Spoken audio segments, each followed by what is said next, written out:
c'est notre 15e édition. Le thème de cette conférence porte sur paix, cohésion sociale et la place de l'islam dans tout ça. C'est que l'islam apporte dans ces valeurs-là. Cette année, la conférence, bon, quand on parle de conférence, d'abord c'est arriver à avoir un conférencier, avoir un thème, inviter des participants, inviter des fidèles, chacun vient écouter et apprendre quelque chose pour améliorer sa vie, sa conduite. Mais cette conférence, ce n'est pas seulement le conférencier et le thème. C'est aussi un côté social extraordinaire. La conférence est organisée par une amicale des journalistes, techniciens et agents de programme de la RTS. Que ce soit ceux qui y sont actuellement ou ceux qui ont travaillé dans le passé, les anciens. Donc c'est un groupe assez solidaire et assez large. La solidarité, c'est quoi? Cette conférence, ça nous aide à appuyer des personnes démunies. Chaque année, il y a des listes qu'on nous soumet, des noms qu'on nous soumet, et on essaie de régler ces sollicitations cas par cas. Il y a des cas qui sont là depuis des années, chaque année ça revient, d'autres c'est de nouveaux cas, soit c'est des malades, c'est des orphelins, c'est des pères de famille même qui ont des difficultés pour assurer la dépense quotidienne. Donc on essaie de satisfaire tout cela autant que possible. C'est vrai, la conférence c'est beaucoup de choses, l'organisation c'est lourd. On essaie quand même de trouver une enveloppe, de dégager une enveloppe pour appuyer ces cas-là. Il y a des cas graves aussi que nous ne pouvons pas régler.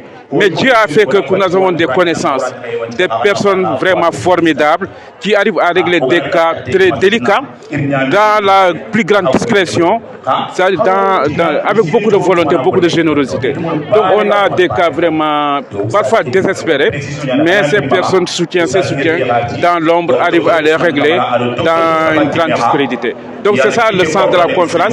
Et moi, c'est cette partie qui m'intéresse le plus dans la conférence. Le fait de trouver un parent démuni qui a des difficultés, qui te soumet ton problème et que tu arrives à le soulager, vraiment ça c'est extraordinaire. Vous pouvez revenir sur le thème de cette année? Voilà, le thème, comme je l'ai dit, c'est autour des questions liées à la paix, à la cohésion sociale et le point de vue de l'islam sur tout ça.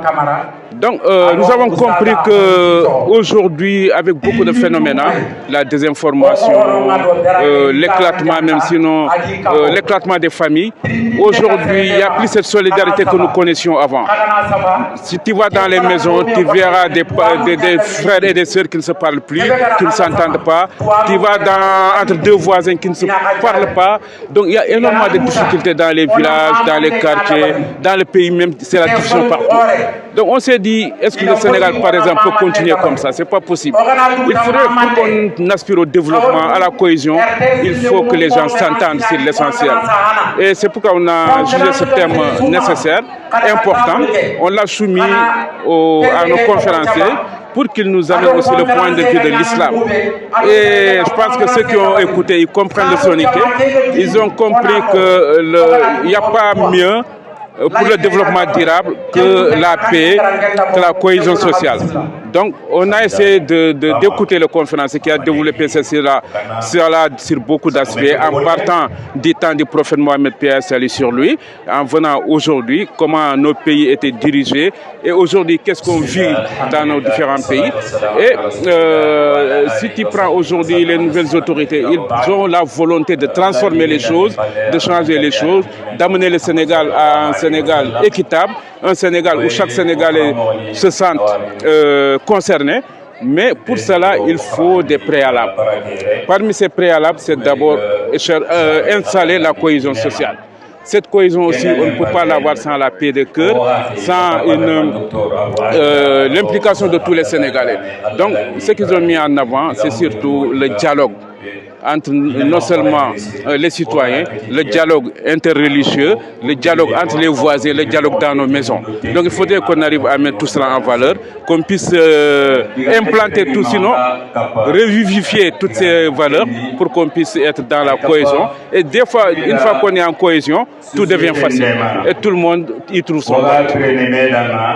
L'intérêt de cette rencontre, c'est une rencontre, c'est un moment donc très important pour notre communauté soninké, parce que ça nous permet quand même retrouver toutes les couches chaque premier dimanche du mois de Ramadan. Donc c'est une rencontre, c'est un cadre de concertation, de retrouvailles et vraiment de conseils, d'échanges, donc qui nous permet vraiment de nous ressaisir à la fin de cette conférence. Vous pouvez revenir sur le thème aussi. Le thème c'est concernant la cohésion, donc la paix. Et ce que l'islam pense de ça. Et nous savons que l'islam, quand on parle de l'islam, on parle de la paix. En parlant d'islam, c'est la paix, donc c'est la tolérance, la solidarité, donc ce qui nous permet quand même de cohabiter par exemple avec les non-musulmans. Et tout ça, c'est la base, c'est le conseil venant de l'islam. Voilà. En tant que femme, selon vous, qu'est-ce que les femmes, quel rôle que les femmes peuvent jouer dans la préservation de la paix? Les femmes sont la porte d'entrée par rapport à tous les thèmes. L'éducation, la formation, l'économie, tout. Donc ça, les femmes, je peux dire que les résultats escomptés ne pourront pas être atteints. Parce que ce sont les femmes qui sont à la base, qui sont en rapport avec les enfants, qui sont en rapport avec tous les membres de la famille. Donc les femmes restent la couche donc indispensable donc, par rapport au développement de tout pays, de toute communauté. Donc ici, vous avez vu que les femmes sont venues massivement donc représenter des groupes de femmes. Donc ici, ce sont des représentants de groupes de femmes, donc des sous-minorités. Pour vous dire quand même que là, il y a vraiment la présence féminine ici.